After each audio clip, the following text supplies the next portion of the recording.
Alright, so take two. At least I didn't lose everything this time. So it was about here. It may look slightly different to what I had originally, but it's just what I could get back. So we're up to about here where we said we had these asymptotes at x equals 2 and 0, and we knew that it didn't exist.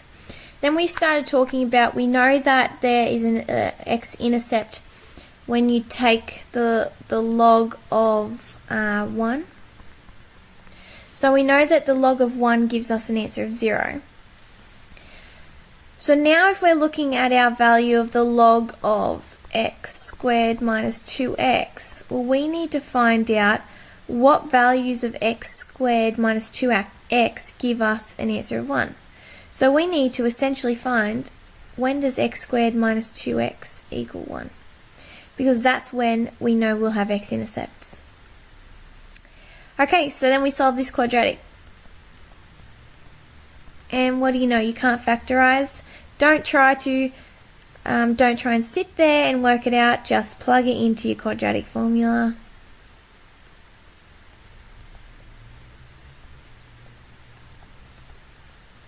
And what you'll find when you do that, it does give you 2 plus or minus 2 root 2 on 2, which gives you 1 plus or minus root 2. Which tells you there are two intercepts. So 1 plus root 2 is about 2.4 or something. So let's just say we're a bit out of scale, but we'll put it here. And 1 minus root 2, we'll put it over here. Okay, so now we know that there are intercepts. We have these asymptotes. So there's only two ways this could happen from here. It could either come up like this or down like this on either side. So that's when we say, alright, well, I know how to work this out. Let's look at what x is doing as it approaches infinity. When x approaches infinity, f of x approaches infinity. So log of f of x, will approach infinity. And as x approaches negative infinity, f of x will counteract that negative and make it, that should be negative there, counteract that and make it back to positive. So therefore the log of f of x will approach positive infinity. Which leaves us with our only solution on either side, that the graph in fact needs to increase towards infinity,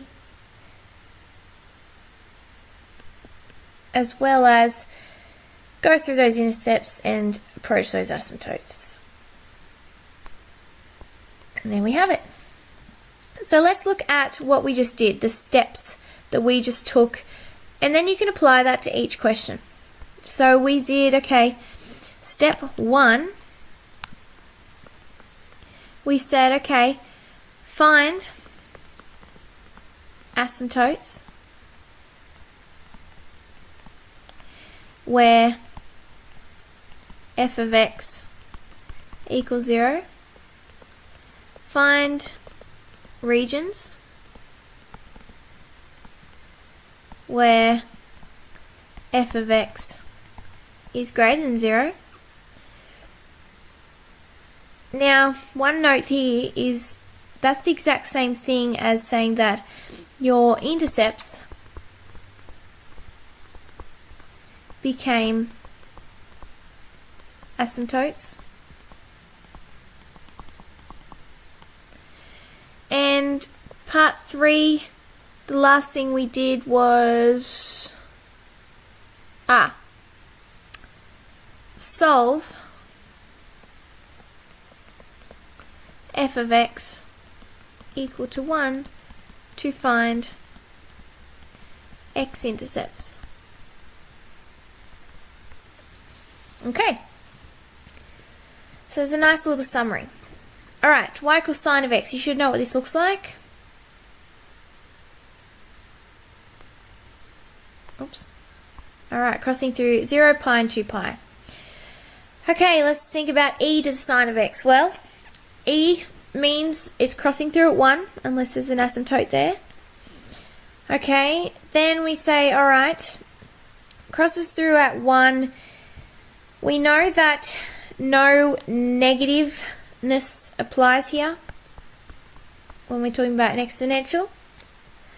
Unless there's, of course, a negative at the very front, which in this case, obviously, there's not, because they haven't given us one. Alright, now we can see our x-intercept, x value for our stationary point was pi on 2. So sine of pi on 2 is 1, so e to the power of 1 is the value up here. It's a maximum. Then, turning around, now we know that sine of pi equals 0, so therefore e to the sine pi is equal to e to 0, which is 1. So here we have a value at 1. Our minimum was at 3 pi on 2.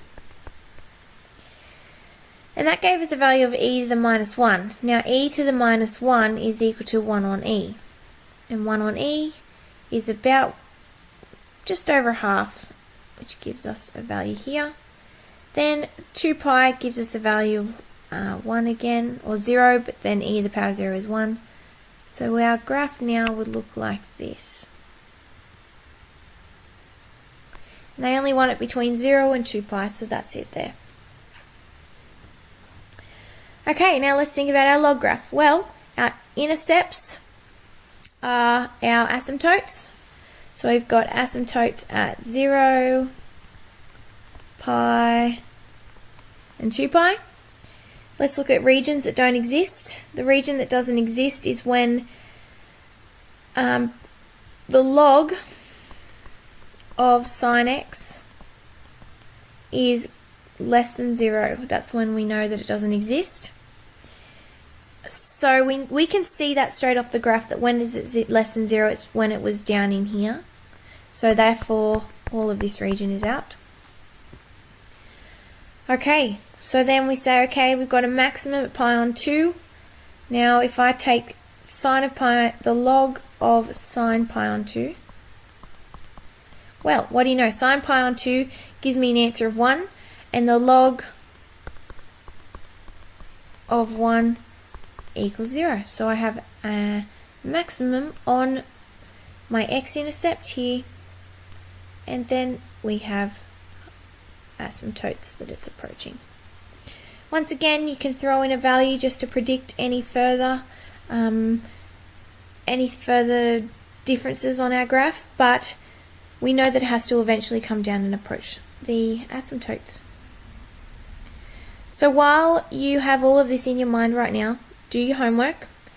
Don't just look at the answers, do them and then use the answers. Then do some exercises on, I know Maths Online doesn't have much, but Atomi does. Also, it's a good idea to have an extension to textbook, even though the school doesn't issue with one, buy one. If you want advice on one to buy, you can ask me. But generally, most are good. Some are just more difficult than others, that's all. I like Cambridge, so you can always buy that. That's the one I usually give you printouts of. And I like that because I do have the full work solutions to that as well, so you can always find an answer if we are struggling. And do get one of those, order it online, and then you have more resources to do questions out of rather than just what I give you. But otherwise, be doing the Sydney Grammar School questions as well. They're the best thing you could be doing. So make a summary, do your homework, and do some further questions on this to get strong at it. If I haven't mentioned already, which I don't think I have because I didn't see you guys much, first week back I'm going to give you guys a small exam on all of further curve sketching.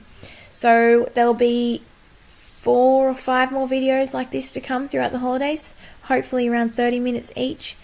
And then first week back you'll be given a little test on all of this. So after you listen to each booklet, do the work, make a summary, and understand it.